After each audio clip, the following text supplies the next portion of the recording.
Kasus penyiraman penyidik senior KPK, yaitu Novel Baswedan, sekarang sudah memasuki babak penuntutan, di mana jaksa menuntut 2 orang penyiram Novel Baswedan dengan ancaman yang tergolong rendah untuk sebuah kasus yang mengakibatkan kecacatan permanen kepada korbannya, yaitu 1 tahun penjara.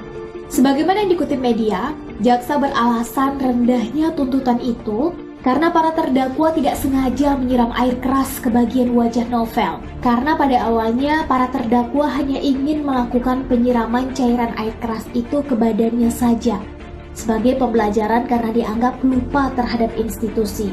Yang sayangnya itu mengenai wajah, sehingga mata bagian kiri Novel Baswedan cacat permanen. Sehingga menurut jaksa, para terdakwa itu tidak terbukti mempunyai niat awal untuk melukai. Tuntutan ringan 1 tahun itu juga dikarenakan para terdakwa dianggap telah mengakui terus terang di persidangan dan sudah meminta maaf juga menyesali atas perbuatannya. Publik yang memperhatikan jalannya kasus ini dari awal pasti kaget dan heran dengan tuntutan 1 tahun ini. Terlebih, publik juga selama ini bertanya-tanya, apa motif utamanya?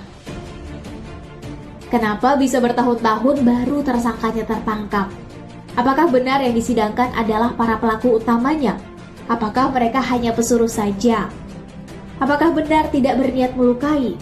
Kalau memang menyesal, kenapa selama ini harus buron dan tidak langsung menyerahkan diri? Kalau memang tidak berniat, kenapa bisa memakai air keras? Dan dari mana tahu kebiasaan Novel keluar berjamaah sholat subuh? Kenapa tuntutan hukumnya sangat rendah dibanding tuntutan lain semisal penghinaan presiden? Apakah kejahatan lain pun sepanjang pelakunya tidak niat atau tidak sengaja, walau mengakibatkan cedera yang parah pada korban, hukumannya akan rendah seperti ini? Dan berbagai pertanyaan publik lainnya. Semua keheranan dan pertanyaan publik itu wajar, mengingat posisi korban adalah penegak hukum senior yang sudah banyak berjasa dalam pemberantasan kasus korupsi besar yang selama ini menjadi masalah utama yang menggerogoti bangsa kita. Bahkan, tidak terlalu lama setelah aktif kembali, setelah sebelumnya melakukan rangkaian pengobatan, Novel Baswedan beserta tim pun langsung berhasil menangkap buronan kelas kakap yang telah berbulan-bulan buron.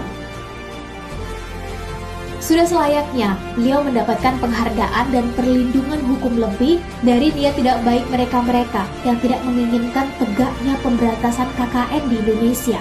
Terakhir, semoga peristiwa ini menjadi momentum perbaikan bangsa kita ke depan. Semoga tidak ada lagi teror kepada siapapun. Dan semoga pemberantasan KKN bisa berjalan sebagaimana mestinya. Demi terciptanya sila kelima Pancasila, keadilan sosial bagi seluruh rakyat Indonesia. Semangat selalu untuk para penegak hukum dan kita semua. Merdeka!